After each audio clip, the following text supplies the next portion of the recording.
Hello travelers and welcome back to another quick tutorial. Today I'm going to be walking you through how to call a room service in a hotel, guys. So whether you're craving, a midnight snack or you need extra towels, room service can make your stay much more comfortable. So let's get started. So first things first, what you want to do is you want to locate the phone in your hotel room.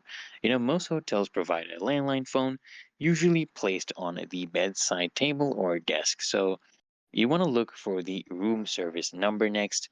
Basically, you often find it listed on the phone itself, in a directory provided in the room or on a menu. Some hotels simply have a button labeled a room service on the phone for quick access.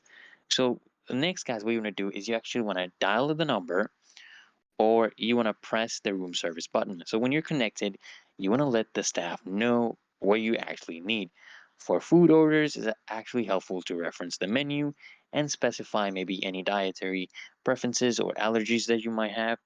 And then what you want to do is basically just confirm your room number and any additional details. This actually helps the staff ensure that your request is delivered to the right place, guys.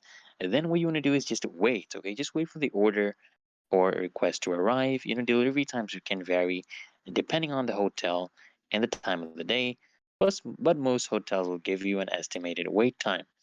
And that's it, guys. With these simple steps, you can easily access the convenience of room service during your stay. And if you found this guide helpful, guys, don't forget to like, comment, and subscribe for more travel tips. Enjoy your stay, guys, and I'll see you in the next video. Make sure you subscribe